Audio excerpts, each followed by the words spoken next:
Up arise in the canyon, that's where I long to be, with my three good companions, just my rifle, pony and me. Bonjour à toutes et à tous, ou bonsoir, ça va dépendre de l'heure à laquelle vous allez découvrir cette nouvelle vidéo. Aujourd'hui, nous allons parler de deux personnages atypiques dans l'histoire artistique française que furent Jean Renoir et Louis-Ferdinand Céline. Surtout de Louis-Ferdinand Céline. Mais ça, on va en parler après. Et j'ai vraiment la joie et l'immense honneur aujourd'hui de recevoir sur Microciné Jean Narboni. Comment allez-vous? Très bien, et vous-même. Merci de m'avoir invité. Écoutez, je suis très content parce qu'on va parler de votre nouvel essai qui s'appelle La Grande Illusion de Céline et qui est édité chez Capricci. C'est pas la première fois d'ailleurs que vous éditez chez Capricci. Je me souviens d'un très très bon Samuel Fuller qui était sorti il y a quelques années de cela, ou alors sur Charlie Chaplin. Et puis il y aurait quand même certaines personnes qui vous connaîtraient pas, donc on va avoir l'outrecuidance. Ils ont l'outrecuidance de ne pas vous connaître, donc je vais me permettre de vous présenter quand même. Alors, il y a quelque chose je pense qu'il faudrait commencer, si on devait vous présenter. Je ne sais pas si vous allez me contredire, mais il y a quelque chose de très important qu'il faudrait dire, c'est que vous avez été quand même membre actif du Ciné-Club d'Alger. Et c'était un espace extrêmement important, si on connaît un peu la cinéphilie et l'histoire de la critique, parce qu'il y avait entre autres Barthélémy Amengual qui dirigeait ce Ciné-Club et vous en aviez fait partie, et parce que vous êtes né à Alger, du côté de Chlef. Et donc je sais que maintenant on sait que cet espace était un endroit très important. Vous avez été aussi rédacteur et puis co-rédacteur en chef des Cahiers du cinéma jusqu'en 74 avec Jean-Louis Comolli. Et puis vous avez aussi dirigé, ça c'est très important, la revue des Cahiers les Cahiers du cinéma aux éditions Gallimard, et puis surtout les éditions des Cahiers du cinéma. Ça c'était quelque chose, en tout cas nous cinéphiles, nous connaissons parfaitement. Et aujourd'hui vous êtes là pour parler donc de La Grande Illusion de Céline. J'aimerais vous poser une question. La réponse, elle est dans le livre, mais j'ai lu un article récemment où le journaliste parlait de votre livre en bons termes, mais il disait ce qui est intéressant, c'est que Jean Narboni ait choisi le titre La Grande Illusion de Céline, parce qu'en fait, dans ce livre, vous parlez de Céline dans Bagatelle pour un massacre qui descend entre parenthèses le film La Grande Illusion pour les raisons qu'on va évoquer dans quelques minutes. Mais ce journaliste disait c'est La Grande Illusion de Céline et ça n'est pas Voyage au bout de la nuit de Renoir. Et donc, je me posais la question, effectivement, j'ai la réponse, mais c'est vrai que c'est intéressant de voir que ça n'est pas le voyage au bout de la nuit de Renoir, mais c'est plutôt La Grande Illusion de Céline. Est-ce que c'est parce qu'il y avait un moment où vous aviez envie aussi de vous concentrer et d'axer le livre, parce que les derniers chapitres sont axés autour de Céline, hein. Est-ce que c'était le cas? Est-ce que c'était l'envie aussi? Ouais, c'est-à-dire que La Grande Illusion me permettait de jouer à la fois sur le titre d'un film, c'est-à-dire La Grande Illusion en italique, ou entre guillemets, c'est-à-dire le film de Jean Renoir, et puis La Grande Illusion de Céline sans guillemets, c'est-à-dire ce que mon livre essaie de narrer, hein, parce que c'est un récit plutôt qu'un essai, c'est-à-dire les méprises dont il a été lui-même la victime en se croyant un diagnosticien infaillible. Donc La Grande Illusion me permettait de jouer sur l'ambiguïté de cette grande illusion, titre de film, ou grande illusion comme substantif. Et adjectif. Et adjectif. Alors, dès le départ de votre... Alors, je voulais aussi vous remercier. Vous avez une question? Je vous en prie. L'article dont vous me parlez, c'est lequel? Parce que Alors, c'est sur un site de critique belge qui s'appelle Diacritique. Ah, Diacritique, je connais. Oui. Voilà. C'est quelqu'un qui a fait un article très, très favorable, même extrêmement louangeur, et qui s'appelle Christian Rosset, que je connais, et avec qui j'avais été en contact pour la réédition de textes sur le cinéma de Claude Ollier. D'accord. Le romancier qui avait écrit au Cahier du cinéma et dont j'avais repris des textes dans un livre de la collection Cahier du cinéma Gallimard qui s'appelait Souvenirs écran. Et Christian Rosset avait d'une part republié d'autres textes sur le cinéma d'Ollier et lui-même un travail sur Ollier, un essai sur Ollier, la personne, sa maison, son œuvre. Et oui, et c'est vrai que quand vous dites que c'est plutôt un récit qu'un essai, je m'en excuse, c'est vrai que c'est plutôt un récit, parce que il y a effectivement l'idée de raconter une histoire. Vous dites bien que c'est une espèce de roman noir. Je vous avouerai que pendant la lecture du livre, que je trouve vraiment... Enfin, il y a deux choses. C'est incroyable de résonance avec l'actualité. C'est incroyable. Je veux dire, il y avait des moments, Céline, pour moi, représentait un autre personnage qui aujourd'hui est très médiatisé et je n'ai pas envie de le nommer parce que on le nomme un peu trop souvent aujourd'hui, mais je ne voyais que lui et il y a une résonance comme ça avec l'actualité qui est assez incroyable, mais ça on va peut-être en parler après. Et puis surtout, c'est un livre qui est, enfin, je dirais, ce que vous racontez, c'est des choses extrêmement dures, très très compliquées, très dures. Et parfois, on avait même tendance, peut-être moi de cette génération-là, à avoir un peu oublié comment ça a pu être aussi. Et je voulais aussi vous remercier de m'avoir dédicacé ce livre, parce que le livre est dédicacé aux narbonoïdes dégénérés. Et je suis très content que vous me l'ayez dédicacé parce que les narbonoïdes, c'est un peu les gens du Sud. Et donc, à un moment, page 77, vous écrivez, parce qu'il faut savoir, pour celles et ceux qui nous regardent, c'est qu'à un moment, Céline pensait que tout le monde était juif. C'est-à-dire même les principaux collaborateurs d'Hitler, il les voyait, pour lui, alors il y avait plusieurs types de. C'est terrible ce que je suis en train de dire, mais c'est comme ça qu'il le voyait, qu'il y avait plusieurs aspects du juif. Et ça, vous l'expliquez très bien. Et donc, page 77, vous dites, Maurras, quand même, quand on connaît un peu l'histoire, Maurras, lui-même, figure éminente de l'action française, est à son tour dénoncé, et pour deux raisons. En premier lieu, il est méditerranéen, et pour Céline, tout ce qui vient du sud de la Loire n'est que mélange impur. Ainsi fustige-t-il cette, ouvrez les guillemets, zone sud peuplée de bâtards méditerranéens, de narbonoïdes dégénérés, de nervides, félibres, gâteux parasites arabiques que la France aurait eu tout intérêt à jeter par-dessus bord, au-dessous de la Loire, rien que pourriture, fainéantise, infecte, métissage, négrifié. Donc, je voulais vous remercier de m'avoir dédicacé ce bouquin, Narbonoïde. C'est, pour revenir à ce passage-là, comment vous pouvez expliquer que Céline, à un moment ou à un autre, il ait perdu toute notion de réalité et qu'il était dans une forme de fiction, comme peut-être le cinéma aussi a pu lui donner parce qu'il a aimé le cinéma au tout début, si vous le dites bien au début du livre. Qu'est-ce qui a fait qu'à un moment, ça s'est transformé en une forme de fiction très dure et que le réel, il n'y avait plus goût au réel? C'est une question qui a été débattue depuis des décennies, à savoir que s'est-il passé entre le Céline de Voyage au bout de la nuit, de Mort à crédit, et puis tout à coup les pamphlets, le premier, Bagatelle pour un massacre, et les deux autres, c'est-à-dire l'école des cadavres et les Baudras. Donc je ne suis pas psychiatre, je crois que des psychiatres se sont penchés sur la question, il y a eu des débats philosophiques, théoriques, multiples, pour savoir est-ce qu'il était fou ou non, ou est-ce qu'il était divisé entre un écrivain, très grand écrivain, et un délirant. Bon, je n'ai pas la réponse, pas plus qu'on a pu la donner, mais quelque chose m'a alerté, et ça, j'ai trouvé ça très intéressant, parce que quelque chose qu'on peut s'appliquer à soi-même, bizarrement, c'est dans un passage qui n'est jamais relevé de Voyage au bout de la nuit, où le héros, Ferdinand Bardamu, se trouve, le travail dans un hôpital psychiatrique, se trouve avec le patron du service de psychiatrie qui s'appelle Baryton. Les noms sont très importants chez Céline. Bon, Baryton, hein, c'est quand même la voix grave, le porte-voix, etc. Et ils discutent d'un de leurs collègues qui s'appelle Parapine, ce qui n'est pas non plus un nom anodin. Et il y a 2 pages absolument éblouissantes de Baryton, parce qu'il trouve que ce Parapine est un peu bizarre, extravagant. Il développe un argument saisissant.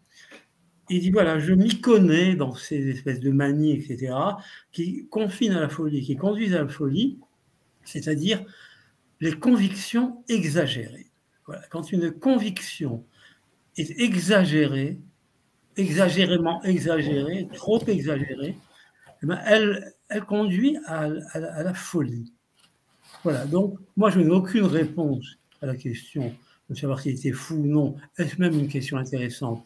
Je ne sais pas, mais dans Céline lui-même, il y a quelque chose qui est de l'ordre des convictions exagérées, une sorte de fanatisme de sa propre conviction, mais finalement ça confine à la folie, et ça conduit à la folie. Alors, ce que j'avance comme hypothèse dans ce passage, c'est que, bon, Georges Canguilhem a travaillé beaucoup sur le rapport entre le normal et le pathologique.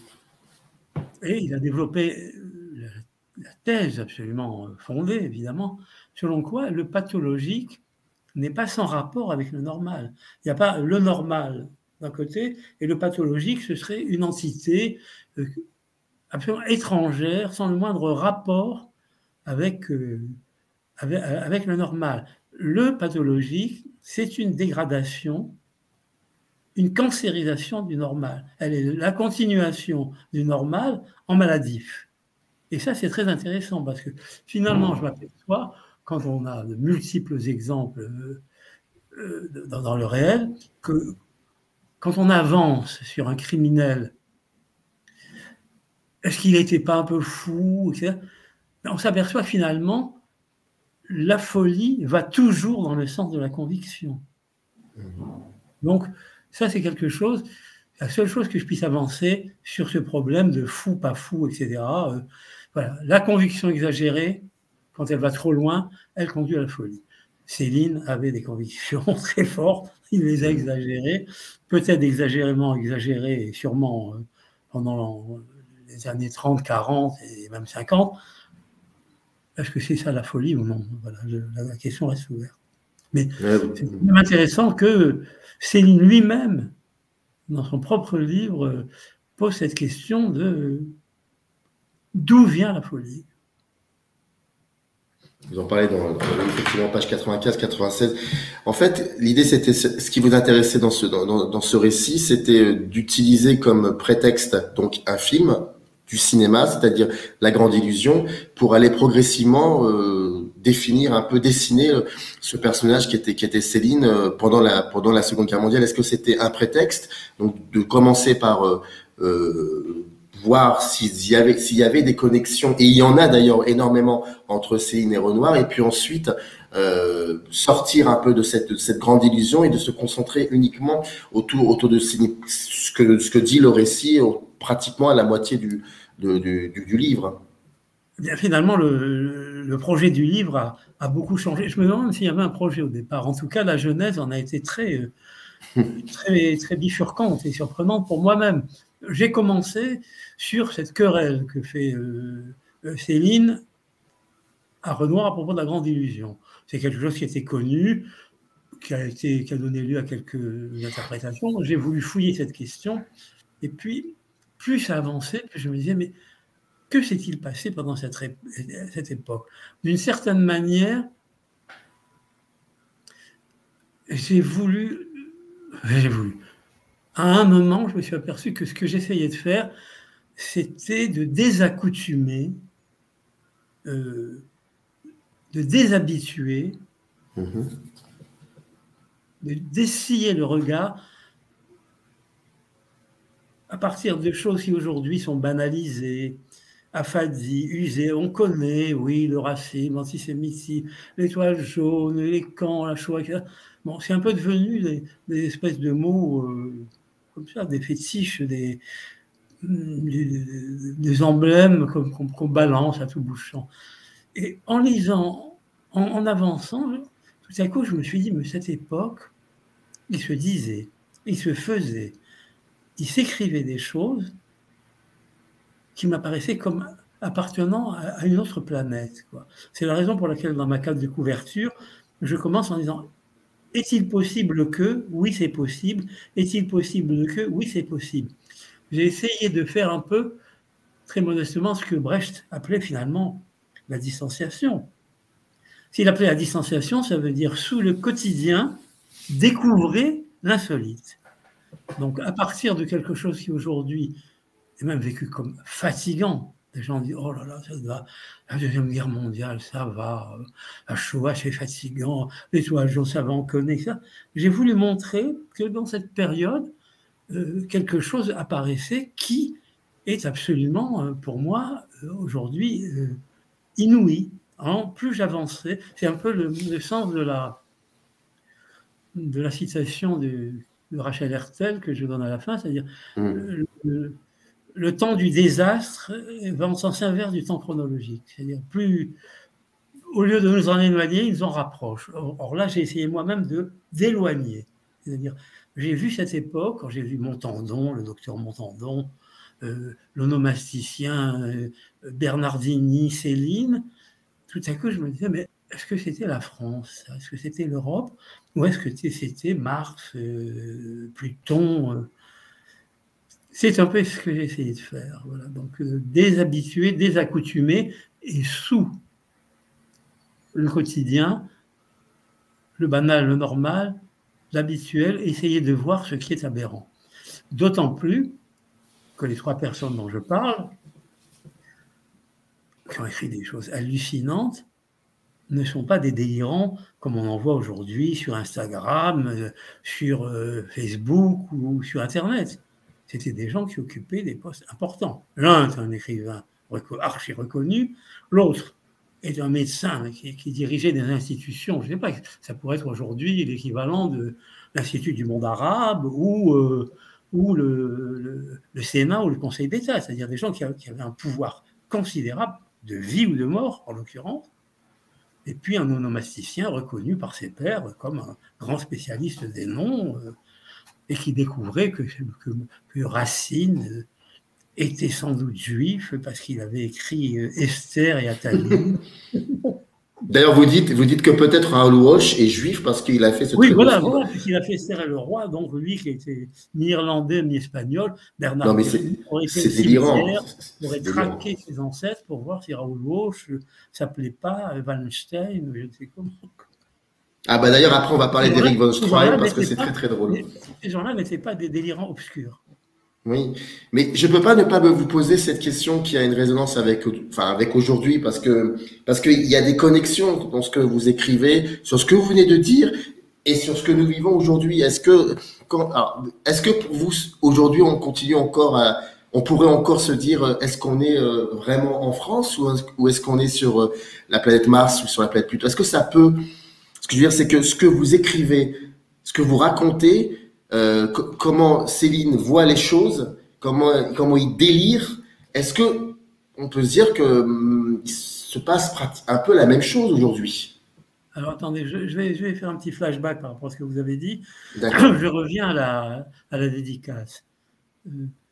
C'est quelque chose qui n'était pas en amont du livre. C'est quelque chose que j'ai découvert en travaillant. Donc d'une certaine manière, Céline me fait un cadeau inouï avec cette phrase.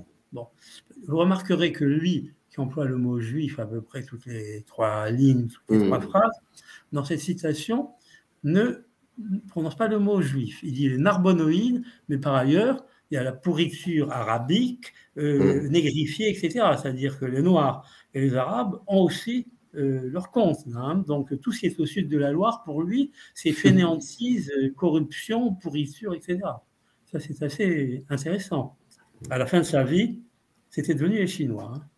Donc,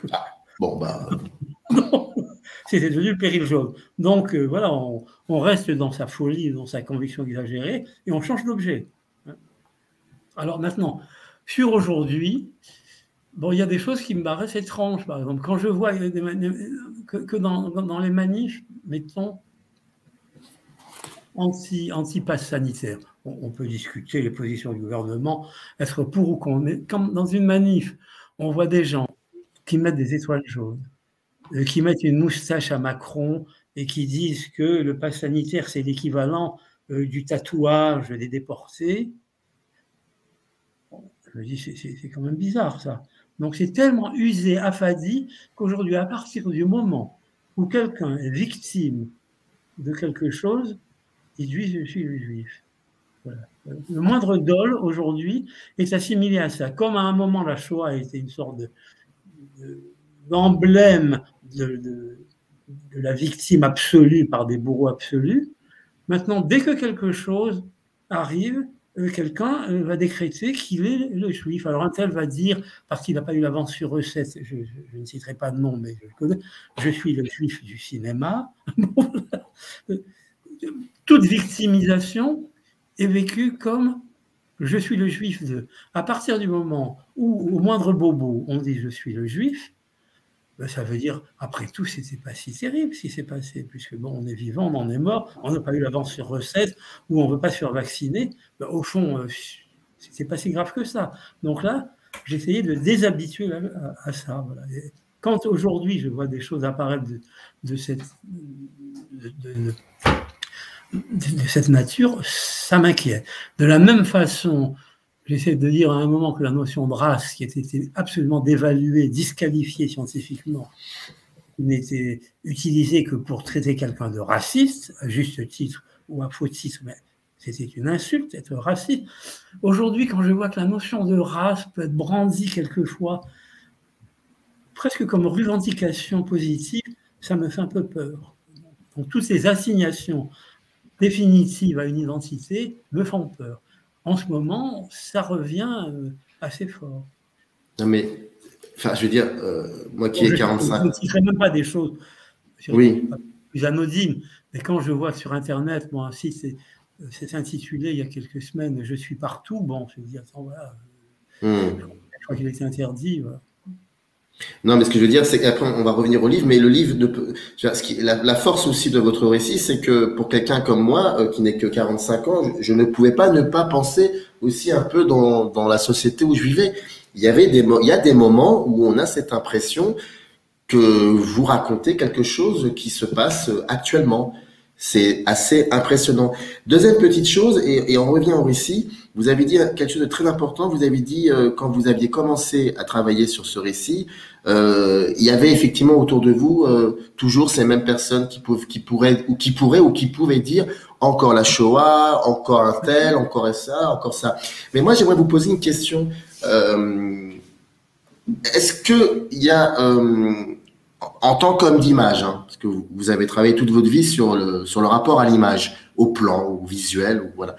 Est-ce qu'il y a aussi le fait que peut-être il y a pas eu assez, ou peut-être ces images-là qui sont importantes, donc des films en l'occurrence, n'ont pas forcément été vues réellement, pleinement, parce que pour tenir ce genre de propos, c'est quand même très particulier, c'est très atypique. Il en faut encore des images de ce genre-là pour qu'on comprenne aussi peut-être certaines choses et pour que ça ne devienne pas banalisé, comme vous le dites. Est-ce que, par exemple, est-ce que la télévision a réellement fait son devoir pédagogique pour bien expliquer, pour bien comprendre, pour bien montrer des images afin que tout cela ne soit pas banalisé? Moi, je n'incriminerai pas le cinéma et la télévision. Des films ont été montrés, des émissions ont été programmées, mais ce phénomène d'accoutumance, parfois, est dû aussi à la répétition. Je crois que Jean Genet disait dans un de ses textes, bon, un cadavre, c'est terrible, 1000 cadavres, bon, la sensibilité peut s'émousser. Hein. Alors, Staline avait eu cette phrase, un cadavre c'est une tragédie, 1000 cadavres c'est une statistique, donc on peut y aller. Ouais. Ce qui fait que ce sentiment de fatigue peut venir de la répétition, donc il faut à la fois le redire et ne pas fatiguer, c'est très difficile. Donc, je me souviens, bon, Monsieur Klein dont je parle, ce film qui va être montré à la Cinémathèque au début de l'année, puisqu'il y a une rétrospective Losey. On m'a invité à participer à une discussion autour de M. Klein. La première scène, dont tout le monde se souvient, ce médecin glacial qui examine une femme, les oreilles, le nez, le sillon nasolabial, la chevelure, la façon de marcher, la cambrure, les pieds, etc., pour décréter qu'elle est vraisemblablement de race sémitique, arabo-judéo-arménienne, etc. Bon, il n'est pas nommé dans le film, c'est ce docteur Montandon, qui est une figure éminente et horrible de l'occupation, et que Céline aimait beaucoup, qu'il appelait mon ami, mon pote. Hein. Bon. Je l'avais montré à la FEMIS. J'ai dirigé le département analyse de films à la FEMIS pendant longtemps. Je l'ai montré peut-être au début des années 90. À l'épreuve d'analyse de films, cette séquence m'avait tellement impressionné, j'étais bien loin de penser à écrire un livre, que je l'avais montré. Ensuite, à l'oral, il y avait une candidate qui, en toute bonne foi, en toute candeur, m'a dit « Oui, c'est bien. Oh, mais on en a vu tellement. Ouais, on en a vu tellement des choses comme ça. Voilà, c'était devenu pour elle fatigant. Donc la question, c'est pas tellement qu'il n'y a pas eu de chose, c'est qu'il faut réfléchir un peu à l'effet de répétition et de ce que ça peut avoir comme émoussement de la sensibilité. Donc, entre le trop et le trop peu, il faut trouver un juste ton. C'est la raison pour laquelle, plus mon livre avançait, je n'ai jamais à aucun moment songé d'en faire une sorte de pamphlet selon quoi Céline serait un grand écrivain doublé d'un antisémite. On n'a pas besoin de moi, ni l'histoire, ni la littérature n'ont besoin de moi pour dire ça. Ça se dit depuis toujours. J'ai essayé de prendre ça à rebours, de montrer qu'au fond, ce monsieur qui était un diagnostic infaillible, se trompait, et qu'il n'était pas le seul à s'être trompé sur cette assignation selon le nom, selon le physique, selon... Bon, en ce moment, il est question de prénom, etc. Avec Zemmour, vous devriez vous appeler Christian et pas Ali. Bon, on est dans le délire pur. Oui. Oui, allez-y. Non, j'allais dire simplement, c'était juste, est-ce que je me souviens plus dans la première séquence de Monsieur Klein, est-ce que il y avait aussi un moment où il douchait, il lavait cette dame avant de après l'avoir auscultée. Non, il finit par l'ausculter. Et il lui dit, bon, visiblement, c'est un cas douteux pour lui. Bon, c'est clair. Il lui dit, il fait payer la consultation à la femme. Le Montandon était extrêmement vénal. Même Céline était gênée par sa cupidité. Et la scène se termine. Il dit, les résultats vous seront envoyés par la préfecture. C'est-à-dire, voilà, vous aurez ou non apporté l'étoile jaune, éventuellement à être déporté. Ça se termine comme ça. Non, il n'y a pas de douche. Sur quels aspects Céline, pourquoi Céline avait un problème avec La Grande Illusion, un très gros problème avec La Grande Illusion de Renoir? Pour deux choses. Un, le personnage joué par Martial Dalliot, qui est le lieutenant Rosenthal, donc c'est un juif pour lui. Bon, il est montré sympathiquement, il est patriote sans être xénophobe, il est généreux, il reçoit des colis, il en donne à tout le monde, il est bon camarade, il est courageux, il est drôle. Bon, déjà pour Céline, c'est horrible. En plus, dans le livre, dans le film, il est copain de Jean Gabin, qui est la quintessence du français. Il s'appelle Maréchal. Alors, il ne pouvait rien, le pauvre. C'était quand même avant l'arrivée de Pétain au pouvoir. Donc, il s'appelle Maréchal. Et ils sont très amis. Donc, le français par excellence, l'acteur français par excellence. Jean Gabin, ami de Rosenthal, donc Maréchal, ami de Rosenthal, pour Céline, c'est trop. Et en plus, c'est ça qui m'a intéressé.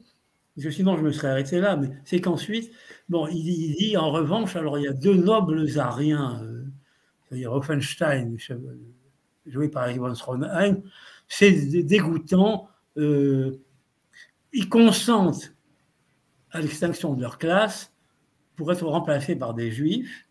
Et ensuite, il parle d'un noble intellectuel arien, qui est celui qui joue Pindar. Alors, il se trouve que c'est Erik von Stroheim. Celui qui joue Pindar était eux-mêmes juifs. L'un est Sylvain Hitkin, Erik von Stroheim, qui est le plus grand mystificateur de l'histoire du cinéma sur ce plan, puisqu'il a changé de nom, sa biographie est absolument... on ne sait pas pourquoi il a quitté l'Autriche pour venir aux États-Unis. Bon, il a menti sur ses origines, etc., sur son nom. Et Céline qui dit, il suffit que je sois à 20 mètres pour reconnaître un gibier de réverbère. Bon... Et là, en train de dire, ce noble arien, pourquoi il consent à sa mort? Et cet intellectuel arien, pourquoi il est copain avec ces gens-là? Donc ça, il est un peu pris, c'était les prix qu'il croyait prendre. Donc, ce qui m'a amusé, c'est que lui, qui avait commencé évidemment avec Rosenthal, qui de proche en proche a fini par l'entourage d'Hitler, comme vous l'avez dit, et même par Hitler, puisqu'il y a un moment... Hitler a été remplacé par un juif, c'est la raison pour laquelle l'Allemagne ne subit... Hitler est mort, il dit. Il raconte le dictateur. Et ensuite, donc, je me suis amusé à rappeler que dans La Place de l'Étoile, son premier roman, Modiano, alors lui aussi, narguant Céline, décrète qu'il est le plus grand écrivain juif de tous les temps, etc. Ce qui fait que je me suis amusé à tel les prix qu'il croyait prendre sur les deux plans. D'un côté, il ne reconnaît pas si bien, et en plus lui-même, au fond, il y aurait des juifs partout. Mais quelqu'un a dit qu'il était lui-même juif, donc il faut faire très attention. Tout le monde peut traiter n'importe qui de juif ou de sale juif. J'ai l'impression qu'il y a, alors que le sujet est assez grave, mais j'ai cette impression qu'il y a des moments dans le récit où vous vous êtes bien amusé à déconstruire le fantasme, le délire de ce personnage. Oui, les délires identitaires, moi j'en ai toujours eu horreur, l'assignation en résidence des gens en résidence identitaire, mais là oui. Et d'ailleurs, je suis content que vous en parliez parce que quelques retours de lecture que j'ai vont dans ce sens. Des gens me disent sur des choses horribles, il y a quand même des moments drôles où on, ah oui, c'est très drôle. On sourit, sinon même on rit, quoi. Quand Hitler, à l'ambassade d'Allemagne, explique effectivement cette folie, que Hitler est mort depuis longtemps, qu'il a été remplacé par un juif, et que c'est pour ça que va la catastrophe, et qu'il demande à son ami, le peintre Jean-Paul, d'imiter Hitler, on a l'impression qu'il raconte le dictateur qu'il ne pouvait pas avoir vu, puisqu'il était interdit en France pendant l'occupation. Alors, permettez-moi, s'il vous plaît, de lire quand même un petit extrait, c'est la page 37, parce que moi, je ne savais pas, hein, je ne connaissais pas cette histoire-là, je l'ai appris en lisant votre récit, à savoir la rencontre entre Jean Renoir et Céline. Je ne connaissais pas cette histoire-là. Donc, juste, je lis cet extrait parce que ça peut être effectivement, il peut y avoir... comment dire, on peut imaginer que ça s'est bien passé, qu'il y a eu peut-être des mots d'auteur, mais ça s'est terminé de manière assez grave. Et même ce que dit Céline est très, très grave. Vous expliquez, donc Jean Renoir est accompagné de son fils, Alain. Et c'est lui d'ailleurs qui explique, qui raconte ça à Pascal Mérigot. Et vous écrivez, l'entrevue se passe très mal. Donc c'est en janvier 38, un après-midi de janvier 38. L'entrevue se passe très mal. On ne saurait imaginer tempérament plus opposé que ceux de Renoir et de Céline. Chez le premier, Renoir, donc, rondeur, bonasserie mêlée de ruse, volonté de conciliation, refus de l'agressivité, tendance à estimer que chacun peut avoir ses raisons. Alors, pour celles et ceux qui ne savent pas, en fait, vous faites allusion à la règle du jeu. Pour la fin de la séquence finale une des séquences finales de la règle du jeu. Donc, chacun peut avoir ses raisons et qu'un compromis est toujours possible. Fureur, vocifération, fanatisme et goût de l'injure chez l'écrivain. Renoir peut bien répéter à Céline qu'il l'admire, qu'il tient pour des livres majeurs, Voyage au bout de la nuit et Mort à crédit. Rien ne parvient à calmer une colère qui monte en force. Céline en vient à promettre à Renoir, et ça c'est incroyable, que bientôt les Allemands seront là. Nous sommes au début de l'année 38, 2 ans avant l'occupation. Et donc bientôt les Allemands seront là pour arranger cette affaire qu'ils, les Allemands, au pluriel, le colleront. C'est Renoir poteau, et que ce jour-là, c'est lui, Céline, qui commandera le peloton d'exécution.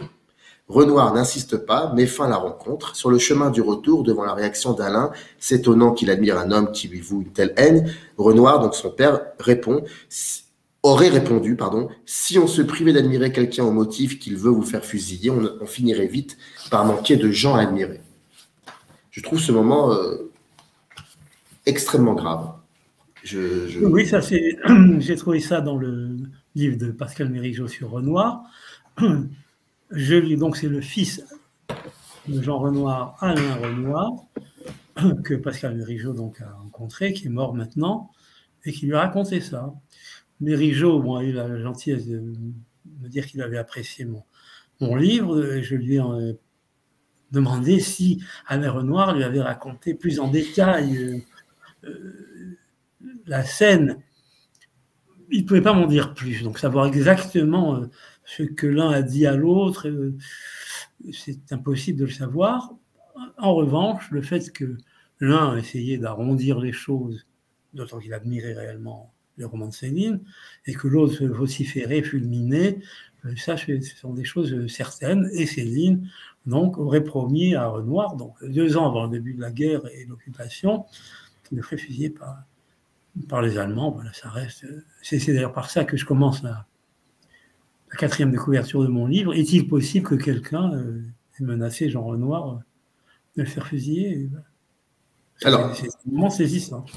Ce qui n'a pas empêché, après-guerre, Renoir de signaler qu'il a acheté d'un château l'autre et avoir réitéré son projet de filmer Voyage au bout de la nuit. Il en a été dissuadé par son producteur, Pierre Bromberger, qui trouvait que c'était trop tôt, après le Caporal épinglé, et qui lui disait « faut attendre, faut attendre ». Finalement, ça ne s'est jamais fait. Et Renoir n'a pas été le premier à avoir tenté de filmer le Voyage au bout de la nuit. Alors, encore deux, trois questions. Ça, j'allais vous parler de cela, que fait qu'après Renoir ait voulu adapter Voyage au bout de la nuit. Mais deux, trois questions. Même si vous l'évoquiez au début du livre concernant les films muets, etc. Mais est-ce que vous savez si Céline était un grand admirateur de cinéma à la base? Il allait souvent au cinéma. Il y a très souvent des allusions dans ses textes au cinéma, jamais un chapitre entier comme celui qui consacre à la grande illusion dans Bagatelle, bien sûr, mais il parle très souvent de cinéma et lui-même souhaitait ardemment que Voyage au bout de la nuit soit filmé. Et il a même vu et discuté avec Abel Gans qui avait le projet de le faire. C'était même assez avancé, ça ne s'est pas fait. Et tout au long de ou en tout cas pendant la première partie de sa vie, après l'apparition de Voyage au bout de la nuit, Céline souhaitait que son livre soit adapté. Par ailleurs, il a lui-même figuré, je crois, dans un ou deux films, dont j'ai un peu oublié. Il allait au cinéma, oui, il allait au cinéma. Mais cela dit, il alternait un peu, c'est ce que j'ai au début du livre, entre d'un côté, c'est magnifique, etc., et puis surtout, lui, il était très sexuel. Hein, il était très, contrairement à l'image qu'on se fait du dernier Céline, le petit médecin voûté miteux avec un pantalon sale, un pullover, etc., un peu Céline tardif de Meudon, mais dans les années jeunes, Céline était beau, c'était un séducteur très très poussé, et très porté sur la séduction, et donc voilà, il disait j'aime bien les films où je vois sur les affiches il y a des femmes qui ont des cuisses grosses, nues, etc. Bon, à la limite presque l'aspect cinéma érotique ou sinon pornographique. Mais il allait beaucoup voir des films muets et il a beaucoup espéré que Voyage au bout de la nuit serait. Alors, il y avait un passage de l'admiration. Ensuite, c'est aux mains des Juifs, donc Moscou la juive, Hollywood la youtre, etc. Et puis, quand il se met à parler réellement dans l'entretien avec le professeur Y de son art, il y a le côté, il y a beau avoir des cils de 3 mètres de long, des baisers de 4 mètres de long au cinéma, c'est mécanique, c'est mortifère, c'est rien à côté de la littérature. Alors dans le livre, ce qui est incroyable aussi, c'est que et vous en avez un peu parlé dans l'émission là, c'est le fait que comment dire, Céline, son hobby, c'est d'essayer de savoir qui est juif.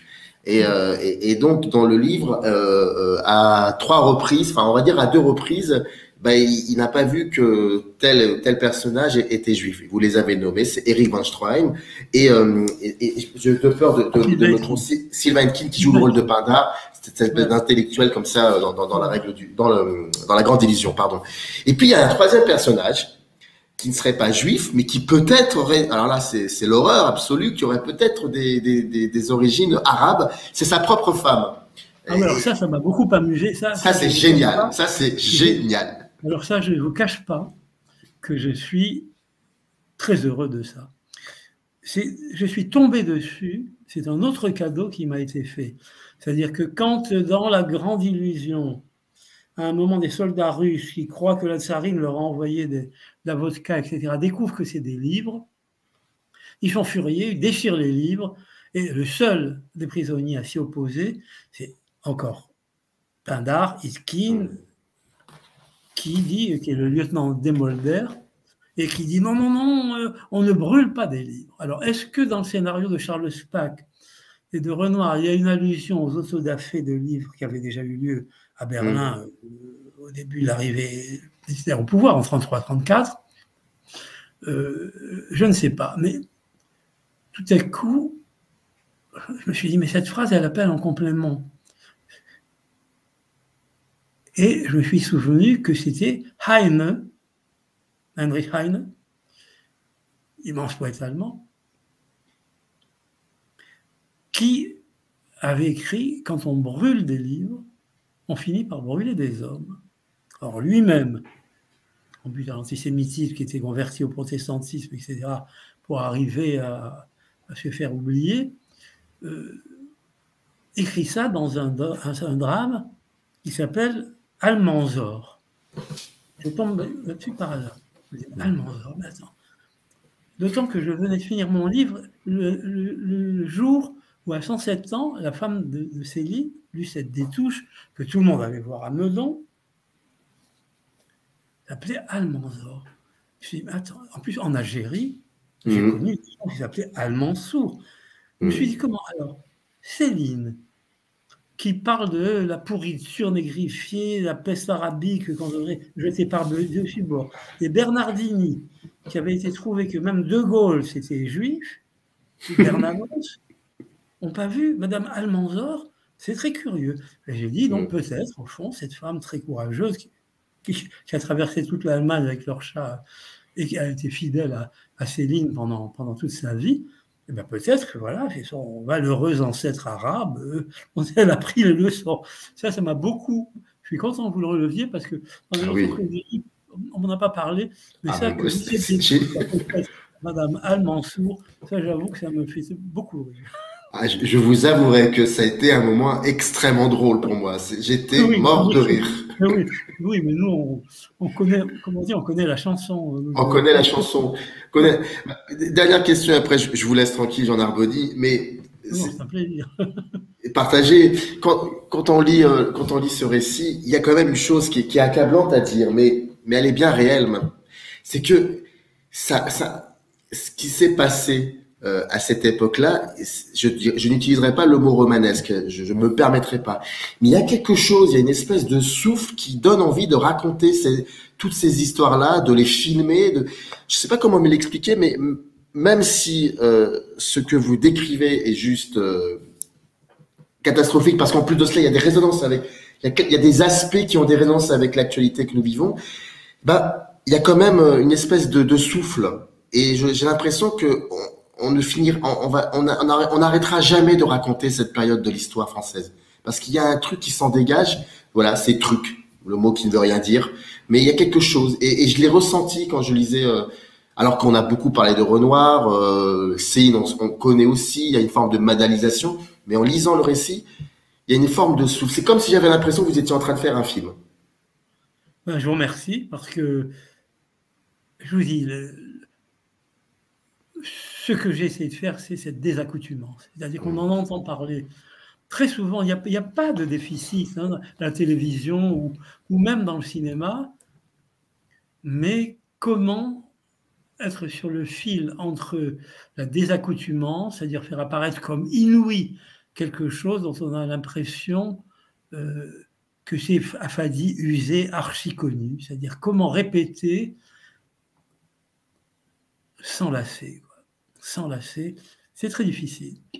Alors si j'y suis un peu parvenu, il semble que ce soit le cas pour vous, j'en suis très heureux, mais oui, comment raconter ça de telle façon que cet émoussement des sens dont parle Jean Genet, par exemple, disparaisse au profit de tout à coup une perception un peu neuve. Ce que Mizoguchi, que vous connaissez très bien, appelait laver les yeux du spectateur à chaque plan. Comment peut-on laver les yeux du spectateur au lieu de les fatiguer en lui répétant toujours la même chose? Et Céline, antisémite, grand écrivain, on a déjà donné. C'est pas très intéressant. Et en tout cas, moi, je me répète, c'est La Grande Illusion de Céline. C'est Jean Narboni, c'est édité chez Capricci, que je remercie pour m'avoir aidé à concevoir cette émission. Dans le descriptif de cette vidéo, vous allez retrouver le lien qui permet de vous procurer ce livre, et je vous le recommande. Merci énormément, Jean Narboni, d'avoir accepté cet entretien et d'avoir pris le temps de discuter avec moi. C'était vraiment un plaisir immense pour moi, en tout cas. Je vous remercie beaucoup. Et un autre jour, nous parlerons de Farouk Beloufa, si vous voulez bien. Ce sera avec un plaisir, et vraiment un plaisir. Quand Merci vous beaucoup. voulez. Merci beaucoup, Jean Narboni. Bonne journée. Up arise in the canyon, that's where I long to be, with my three good companions.